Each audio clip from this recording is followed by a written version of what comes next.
Chris Carter here on the Locked On Steelers podcast. Today I'm joined by Alan Saunders. We're going to talk about, are the Steelers misusing their tight ends, Pat Freiermuth and Darnell Washington? And we get to Stars and Skulls grades from the Steelers' loss against the Browns, all here on the Locked On Steelers podcast. Let's get into it.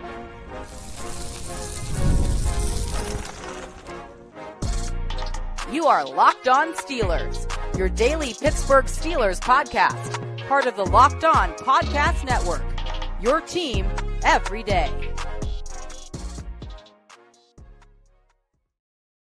Hello and welcome to the Locked On Steelers podcast. I'm your host, Chris Carter, bringing you your daily dose of all things in the Pittsburgh Steelers. As always, you can find the show in your favorite podcasting apps and on YouTube. Like this video if you enjoyed. Subscribe to this YouTube channel to get all of your daily Monday through Friday episodes, as well as our bonus content. We thank you for making us your first listen every day, because we're your team every day. And today's episode is brought to you by FanDuel Sportsbook, the #1 sportsbook in America. You can start the season with a big return on FanDuel. New customers can place a $5 bet, and you'll get started with $150 in bonus bets if you win your first $5 bet. Visit FanDuel.com to get started. As I said before, we're joined by the man himself, Alan Saunders from SteelersNow.com. Alan, I am finally back in my home confines. I'm no longer in a shack Airbnb in West Virginia trying to broadcast out of there, so it feels good on my end. But the Steelers can't feel too good on their end. Not only did they lose to the Browns, but now the Ravens have beaten the Chargers. That just wrapped up right before we started recording. And so now that 1.5 game lead is now a half game lead. Granted, they still have that the temporary tiebreaker, so that they kind of puts more pressure on the Ravens to win the second game when they eventually play. But there's a lot of things that I think the Steelers are looking at right now, and I think we can talk about the defense, we could and some of the things there, and we eventually will. But I want to talk about this offense. And one of the things I noted after the game that I feel a little bit even stronger about going back and rewatching more of it, I feel like the Steelers aren't using their tight ends enough. And I feel like that was a game where they could have been a difference maker. And also, I pointed out against the Ravens, I thought they could have been difference makers because the Ravens had been giving up the most yards and touchdowns to tight ends all year, and they were kind of giving up a lot of big plays there. The Browns couldn't stop Pat Freiermuth. It was either Devin Bush or it was Greg Newsome, and he was getting cooked. That Pat Freiermuth only got 4 targets. Do you see that as a big thing that can unlock more parts of this offense, or is there a bigger problem that you think is facing Arthur Smith, Russell Wilson, and company? I don't know that it can unlock other parts of the offense. I think part of the problem is that Russ has never been very good short over the middle. It's just hard for him to see. And so like that does kind of limit what you can do with tight ends. You need a lot of outbreakers. If you think about the routes that have been run by Darnell Washington, it's all been like out to the flat or up the seam, like same thing with Pat. And so I think a lot of those are like one read calls for Washington, where it's like, it's a bootleg, it's play action, there's either the deep guy on that side of the field or it's Washington. Like, that's it. It's one read. And I like those. I just don't know how much of those you can do. And I don't know that, like, a traditional tight end, like, kind of usage is in the cards for Russ. It's just not anything he's ever been really, really good at. I think the one area you got to get him more involved is the red zone. I think that's the obvious one, right? Like, yeah. So much of what they want to do on offense is run and throw it deep. Well, you get in the red zone, you can't throw it deep anymore. You got to have another idea of what you can do with a passing offense in the red zone. And I think the tight ends would be a good place to start. I like moving the pocket with Russ. They've done that a little bit. The results haven't necessarily been there, but I think people have been open. And so I don't know. I think you got to find a way to break through and get that going, because that's the area where I think the tight ends can absolutely make a big difference. I think they can. And here's the thing, like, I agree, like the traditional tight end usage, that's not Russell's strength. So, but you have Pat Freiermuth. Pat Freiermuth is kind of like a receiver. Use him like a receiver, because there were a few times they would line him up at the tight end position, then move him, split him out wide, and then it was like, oh man, the Browns like, we don't have an answer for that. And then he would just get 8-10 yards. And I just think that there's ways to use it. And again, don't make it necessarily the primary part of the offense, but I think that it's a threat that you can force people to honor more and more, especially when they don't have the answers for it. And if you see them start to sell out to try to stop that, that's going to open up George Pickens. That's going to open up the run game. That's going to open up different things for you. And I think that's where I'm just at with the Steelers offense the past 2 weeks, because, and again, I don't think that they're solely responsible for the Browns' loss. That the defense could have been better at times, and we'll get to those as well.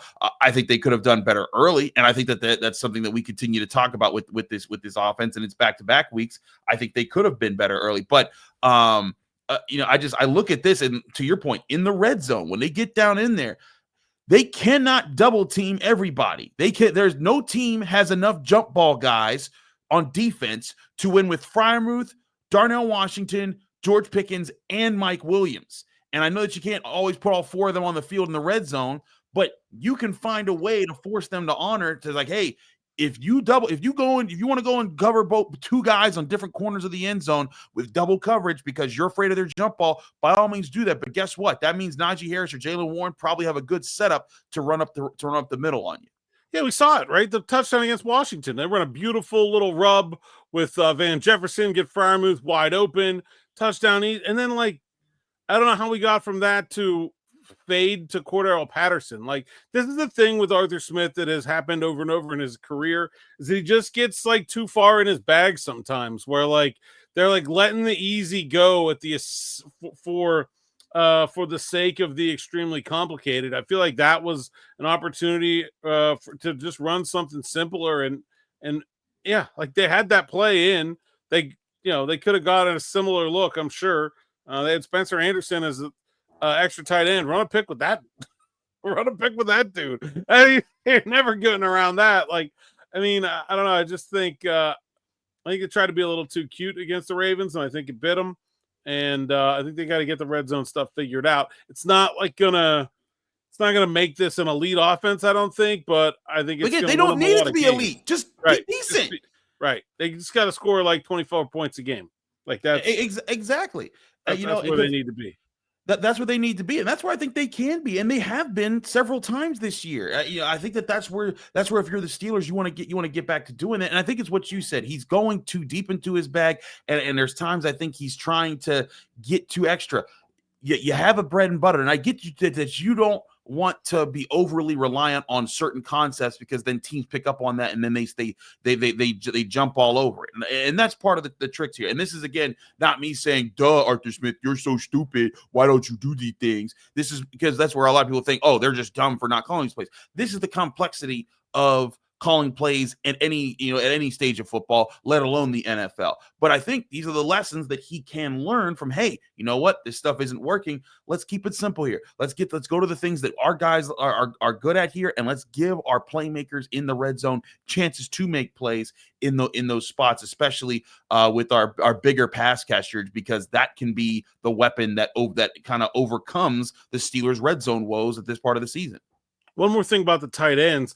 We've seen a couple plays now where the Steelers, when teams are playing cover 2 against them, they're going 11 personnel, and they're using Calvin to stretch the middle of the field, and I think that's great.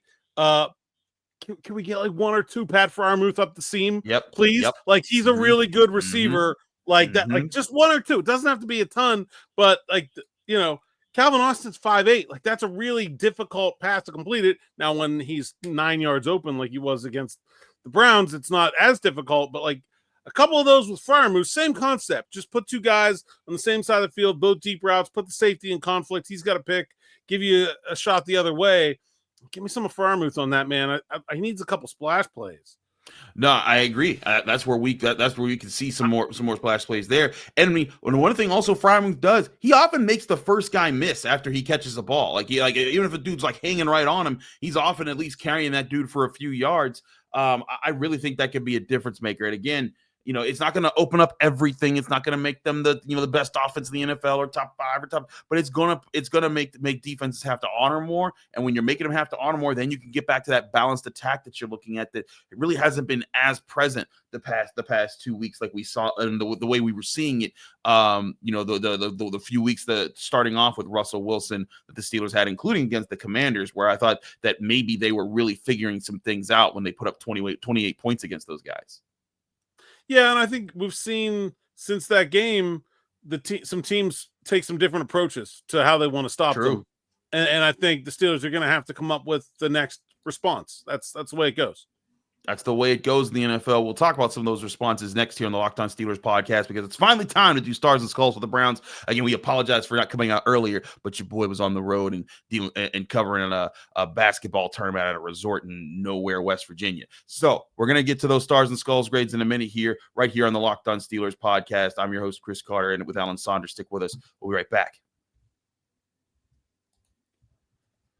But first, I want to remind you this show is also brought to you by Skylight Frames. If you're missing someone this holiday season and want them to be a part of your festivities from afar, or you have loved ones who live far away, but they wish they could be close to you, you can get them a great gift. Get them the Skylight Digital Picture Frame, the most personal and thoughtful gift that's easy to personalize for this holiday season. We've got the perfect gift for you. Skylight Frame is the touchscreen digital photo frame that your whole family will love. You can upload thousands of photos with your phone and watch them appear in seconds. Setup takes less than 60 seconds. You can invite friends and family to easily share photos via the free Skylight mobile app or email. No account or subscription required to do any of that. It only takes a tap on your phone to send new photos to a frame across the country. It's the fastest, easiest way to keep loved ones in the loop. They'll feel so much more connected to you. And now, as a special limited time offer for our listeners, get $20 off your purchase of a Skylight frame when you go to skylightframe.com/NFL. That's SKYLIGHTFRAME.com/NFL.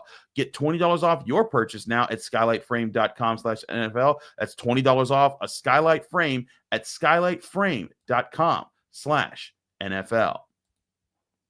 We're also brought to you by FanDuel Sportsbook, the #1 sportsbook in America. You've heard us talk a lot about FanDuel, and right now, of course, FanDuel, you can always bet on your favorite NFL, NBA, NHL, MLB, college football, college basketball action. All of it's going on right now, including several other sports as well. But we're going to go focus on where the Steelers are right now. Now, the Steelers opened as 2.5-point road dogs to the Bengals this week. They are still 2.5-point dogs on FanDuel right now, but the money lines have shifted quite a bit. The Steelers went from 122 to 130, plus 122 to plus 130. The Bengals went from minus 144 to minus 154. The over-under, though, still set at 46.5 points. Think you got a beat on what's going to happen in Cincinnati on Sunday? You can make your big-time bet with FanDuel Sportsbook, the #1 sportsbook in America. And new customers on FanDuel can get started with $150 in bonus bets if you win your first bet of $5 or more today. That's $150 in free bets today to new customers if you just hit on your first $5 bet only on FanDuel.com. Just visit FanDuel.com to download America's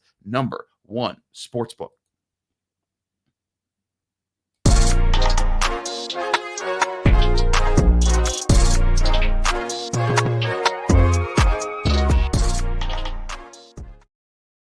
Back here on the Locked On Steelers podcast, I'm your host, Chris Carter, here with Alan Saunders. He's back here from SteelersNow.com. Alan, it's time to get to our Stars and Skulls grades here. Now, I admittedly, I said this like after the night of the game when I was covering it, and I was like, my internet went out a lot. And then I went to watch the All-22. The All-22 wasn't great, Alan. There was lots of snow everywhere. It was really tough to see anything.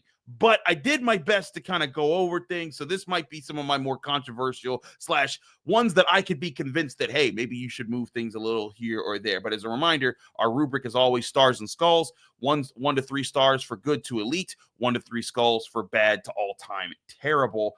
In there, we've been grading them all season long.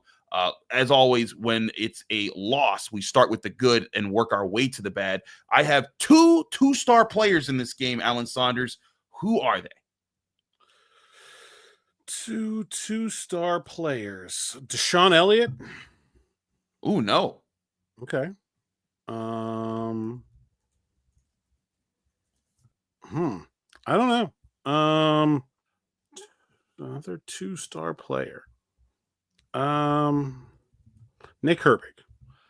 That is the first one. We'll reveal the second one as well. I'm going Nick Herbig and Calvin Austin. Yeah, that's a good shout with Calvin. Yeah, Calvin made some impressive plays. He had a long catch and he had a touchdown catch, breaking open. Calvin Austin, and that's a heck of a bounce back game because he dropped the pass in the game before against the Ravens, and a lot of people say, "Get him out of here. He's not an NFL wide receiver." It's one of my least favorite things when someone says someone isn't an NFL caliber player. And there's times that, look, when it's like a practice squad dude who's just completely getting destroyed. that's one thing. But when one guy makes a mistake or is having a couple bad games or even a few bad games in a row, obviously they are an NFL wide receiver because they're in the NFL and they continue to be in the NFL. That stuff drives me nuts when people say something like that. But Nick Herbig on defense, the sack fumble, he continued to get pressure, was helping against the run. Calvin Austin with 2 impressive grabs, finished with 78 yards and a touchdown. I thought both of those guys really stepped up as young dudes on the Steelers roster.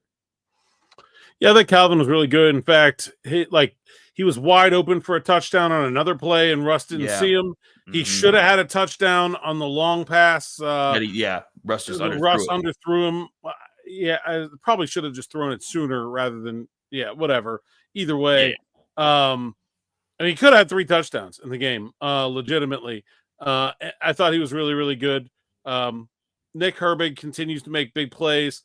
I thought he had a really easy matchup, and so I don't maybe that would be the one reason I'd be slightly he's playing a guy who hasn't played tackle in 9 years. So I thought maybe the Steelers could have punished the Browns a little bit more for the level of attention that they paid to TJ Watt in this game, and they really didn't. I mean, Herbig did come through with the one big play, but I just didn't think there was enough consistent pressure on Winston. So I maybe would have only gone 1, but I'm not gonna argue with a sack fumble getting 2 stars and no real negative plays on the other side for him either. And that was my thing, was that he didn't have any plays that counted against him, and the sack fumble was huge in this game. In this game, so I agree with you there. Let's move along to the 1-star players. We got these guys here on the 1 stars: Broderick Jones, Russell Wilson, Pat Freiermuth, Van Jefferson, Jalen Warren, George Pickens, Dante Jackson, Peyton Wilson, Cam Hayward, Beanie Bishop, Mason McCormick, and Patrick Queen. I did mean to put Deshaun Elliott here.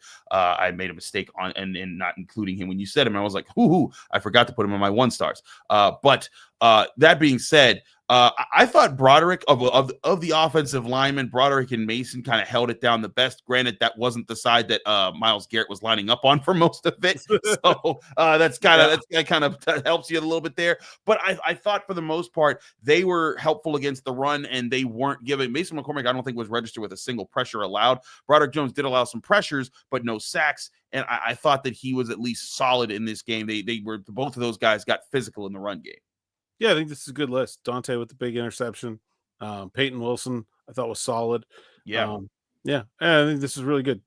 Now, I want to get to you about this because I listed the quarterbacks here. I'm going to also reveal I listed Justin Fields with a neutral grade in this game. And he had a really impressive run, but there was also that 4th down run where they keyed up for him and he just went the wrong way. And if he just goes to his left, it's a touchdown. The Browns were not ready for it. He just made the wrong read, and there was the one throw he had that didn't connect. So I kind of I'm going to make this just a neutral grade. I'm not marking anything bad against him, but he had that really long run that I thought was really good, and he had some plays there, but he also had plays to counteract it.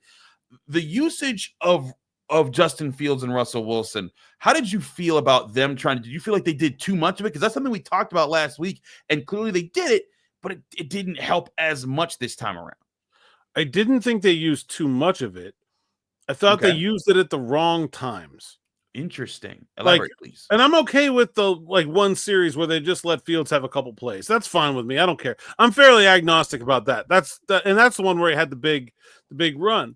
But they didn't use Fields on a 4th and 1, and they handed off inside to Jalen Warren instead.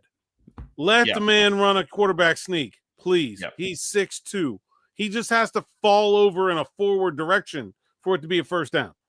And then they didn't the 2-point conversion to me is things aren't going great for us in the red zone. It's a natural break. You score a touchdown, you're changing personnel, you got time to do it. You don't have to worry about offensive flow repercussions. Justin's legs are such a weapon down there. If you're going to use them, those would have been, to me, the 2 plays where it was the most obvious to try to get Justin Fields in, and that's not when they brought him in. And then they didn't execute it very well when they put him in there. The first time they tried to line him up, Darnell Washington with a false start. Second time, they got offensive linemen coming off the field thinking they're punting, then they got to run them back on the field. Then they run a completely unnecessary shift that did nothing for the play with 3 seconds left on the play clock.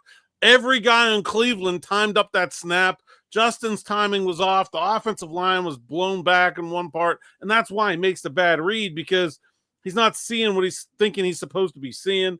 I just didn't think they executed it very well. I didn't like the timing of it. I do like the idea of using Justin Fields. It did not go very well in this game.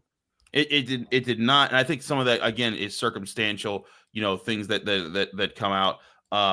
In the timing of plays. And it's something that, I hear coaches often talk about: getting to the line on time, getting to your spot, getting your spots right, not having communication problems, getting the play, because that kind of stuff allows you to get to the line earlier. It allows you to see more, allows the quarterback to call out more, and then you're in your rhythm better. And that's the thing I think the Steelers have done well for the most of the year. Also, I was able to just, while you were talking, I react retroactively through in Sean Elliott there. That's quick change right there. There you go. Yeah, that's my producing skills while I'm hosting skills right there. But yeah, so I thought that was there. Other guys I wanted to note on here, Pat Freiermuth again for his catches. Van Jefferson, I still that one throw to Van Jefferson down the sideline when he threw that ball, it was just, and you were there, so maybe it looked less impressive there. But through my fading in and out internet of Amazon that was looked like it was in the middle of a blizzard, it looked like the most impossible throw ever. And it was just like, wait, how did that happen? And it got there. Van Jefferson got open and he caught the ball on the sideline. I don't know how he knew if he wasn't on the sideline, but I thought that was an impressive play. I also thought George Pickens, when he wasn't getting arm barred and tripped and put and shoved to the ground, I thought that he also made some plays as well. That leg whip was dirty. I can't believe that didn't get called. I was like Karate Kid all over again. I can't believe that didn't get called. Like, that one was bad. And I don't care about pass interference. Like, you want a hand fight or you want whatever. Like, most of those calls are like 40-60 at best. That one, I'm like, how? I didn't get that at all.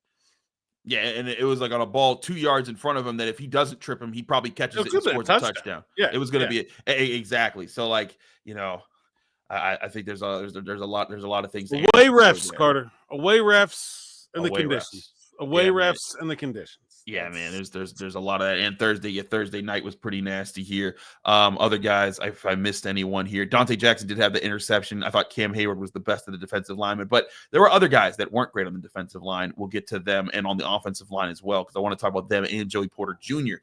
In this game. We'll get to all that next here on the Locked On Steelers podcast. Chris Carter, Alan Saunders, stick with us. We'll be right back.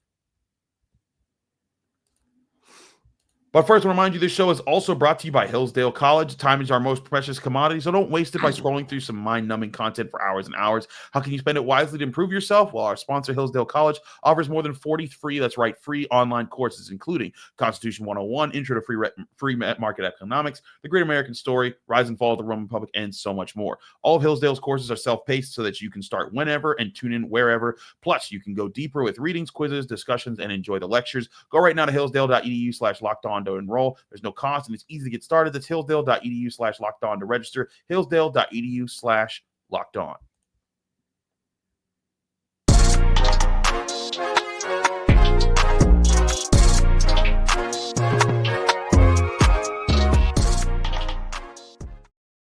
Back here on the Locked On Steelers podcast, I'm your host, Chris Carter, here with Alan Saunders of SteelersNow.com. Alan, let's get to the skulls here. I got all three levels of skulls here. No bus tickets, but all three levels of skulls here today. Let's start with our one skull, guys.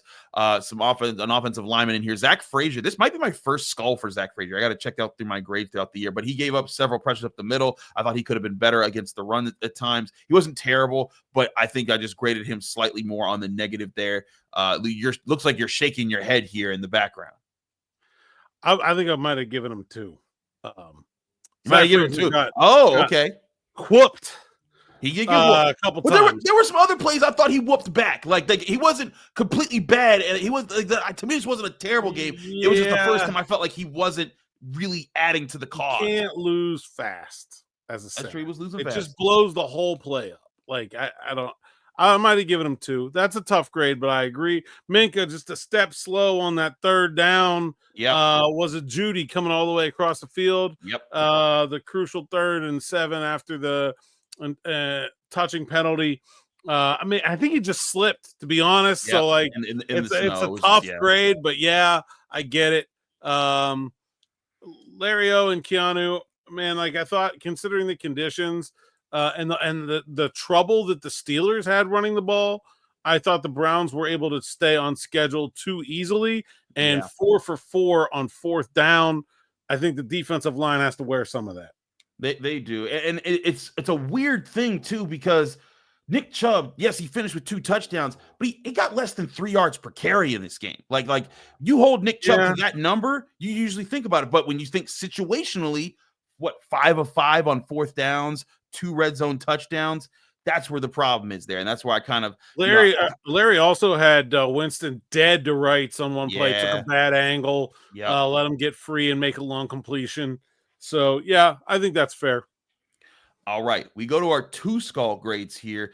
2 of these guys, one of these guys I thought was on a good track. Both these guys are on a good track last week. Isaac Seumalo and Joey Porter Jr., my 2 skull grades here. Seumalo, I felt like he needed to be able to help more against Garrett in this game. He was getting beat with pressures. He also lost quick a lot in this game. He was a person who I thought should have been better, and I didn't feel like he fought back as much as he should have in this game. Joey Porter Jr., just a rough day overall. When you look at the coverage numbers, he was targeted 5 times and he allowed 5 receptions.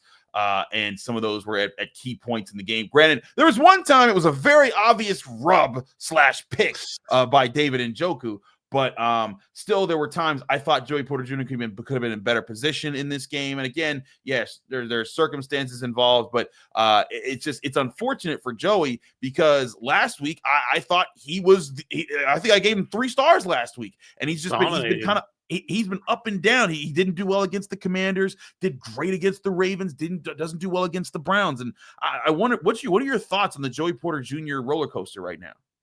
I don't think Judy's a great matchup for him. I think they move him around too much. You didn't really get to see him be him. I think if the Steelers had to do this over again, they just would have left Porter on a side and not try to have him follow Judy around as much. Like, he's great when he's going up against bigger dudes who match his size and physicality.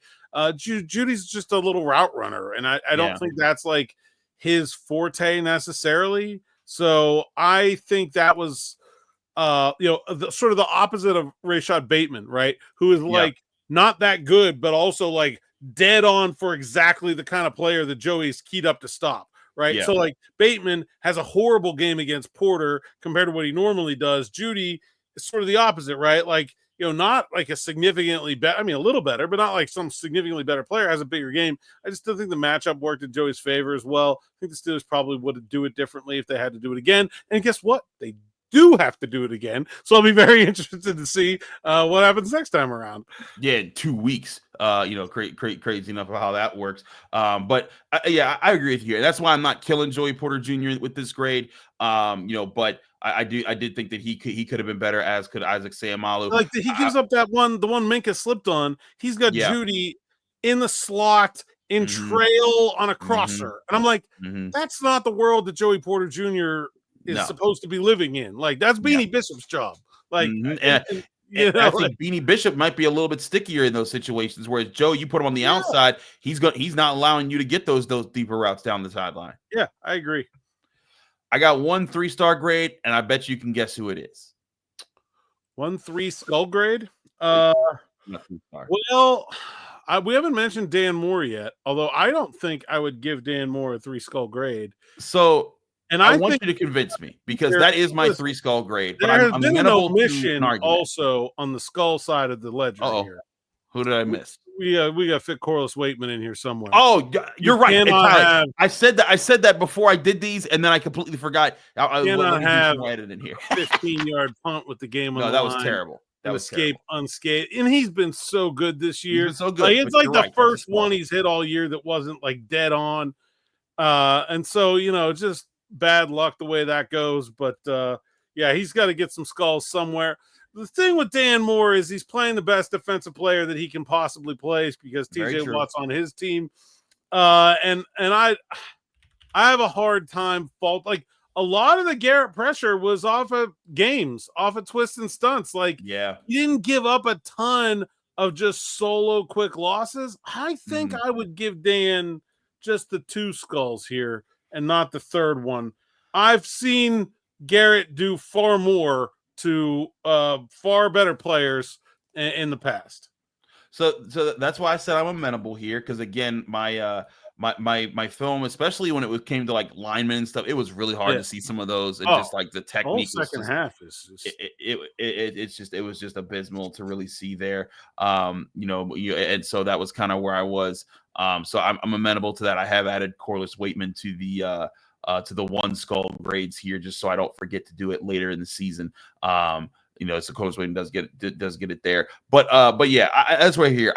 And while we're on that subject, before we go, because this was the subject of my Monday show when I was finishing things up in West Virginia, I think that the Steelers should be moving around, not as much as the Browns move around Myles Garrett, but I do think that they need to get back to moving TJ Watt around at least enough to make the offenses guess where he is, and making it harder for them to assign all their protection to go up against him, and so that they can send other things.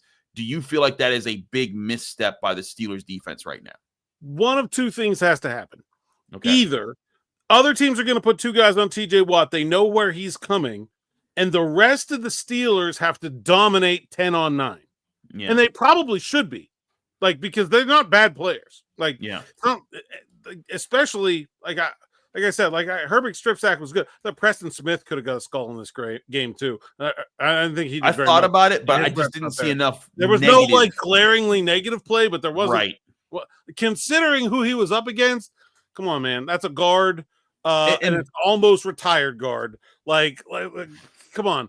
And so I think either the rest of the Steelers have to just absolutely make teams feel the pain so much for doing that they're going to be hesitant to do it, and then that lets TJ get his opportunities back. If you're just caving him in on the other side, or you got to move him around a little bit. One of those two things has to start happening. So I didn't see enough dominance 10 on 9 from the rest of the Steelers defense to run that plan back this week, but it is a short week. It's in the snow. It's Thursday. Weird things happen. I don't know. We'll see, but and we'll see what happens when Alex Highsmith comes back as well. That's true. Do you expect him to be back this week? I think he's going to try to play this week. I talked to him before the Browns game, and it was not like, yes, I'm back. It's like, I'm going to give it a shot. So we'll see how it goes at practice, basically.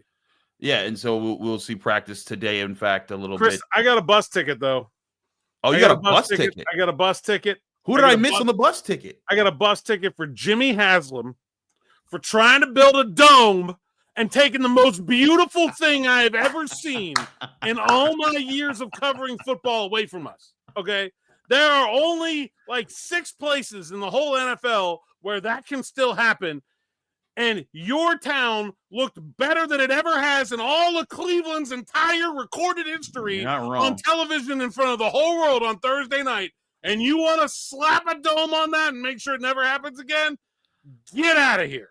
Get. You know what? I need to create a graphic called Allen's Roast. You killed PFF last week. You killed Haslam this week. I'm scared of who you're going to kill next week, but that is your official Alan Saunders roast of this week here on the Locked On Steelers podcast. My goodness. But you're absolutely right. When I heard that they're doing a dome, and listen, I get it. It's financial. It's about, they want to have concerts and stuff there so they can make more money. But come on. Cleveland people will go to concerts in the cold. They're tough people. They're salt of the earth. I don't know all that.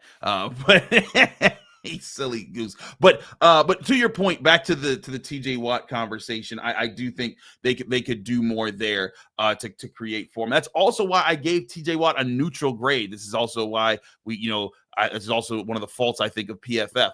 I'm not going to penalize TJ Watt for not beating 3 guys every single play and only getting 2 pressures in this game, especially because the Steelers left him in one spot.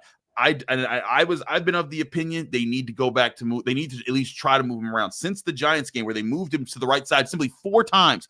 4 times in that game allowed them to get him more one-on-one opportunities, which led to his last big game, including when he had that sack fumble that really saved the game against them in the Giants game. They need to get back to that. Since then, they've only moved him to the right side once in the game since the Giants game. Now, here's the other thing: Alex Highsmith's been hurt for most of that time, so maybe that plays a role in it. But I think the Steelers, especially with now the sort of mini bye week that they have going into this Bengals game, this is an opportunity to get to get that time in, so to say, hey, TJ, let's work this in. Let's make sure you're more comfortable in doing that. Yeah, I think so, and I think they got to find a way to get some creativity just in general from the defensive front. If that's not working, bring some different blitzers from some different places. I Yeah, just think four guys is not really working. They're not getting, not that they're not getting sacks, but I don't feel like they're getting consistent enough pressure, especially not against Winston. Like the running guys, you kind of have a built-in excuse because you don't want to chase them from the pocket, and then they're just going to run away from you. Winston, like that should have been a green light, and I didn't see it to that level. Agreed. They still have things to clean up. We'll keep you up to date with all the things here on the Locked On Steelers podcast. Mike Tomlin talks later today, a little bit later in the afternoon than normal, but we'll have more thoughts on that heading into the Thanksgiving weekend. We'll have our crossover Thursday still. We will also still try to have our pregame show ready to go Friday before I have to hit the road. My plan is to be in Cincinnati for this game after covering Pitt basketball at Ohio State and Columbus. We'll have all that here on the Locked On Steelers podcast. Alan, thanks so much for joining us here on the Locked On Steelers podcast. Let people they can find you, follow you, and get more of your work. At @Saunders_PGH on X, Instagram, TikTok, and Blue Sky. PGH Steelers Now is my site's account, SteelersNow.com. And you can find my podcast with Zachary Smith, Steelers Afternoon Drive, or my solo podcast, Steelers Morning Rush, on the Steelers Now YouTube page or anywhere you find podcasts. Absolutely. He's Alan Saunders. He's amazing. Alan, thank you for joining us. And thank you all for joining us here on the Locked On Steelers podcast. I'm your host, Chris Carter. Follow me on Twitter and Instagram at Carter Critiques. Read my work at the Pittsburgh Post-Gazette, post-gazette.com. Find me here on the Locked On Steelers podcast every Monday through Friday, breaking down your Pittsburgh Steelers. Back here tomorrow with more of your Steelers right here on the Locked On Steelers podcast.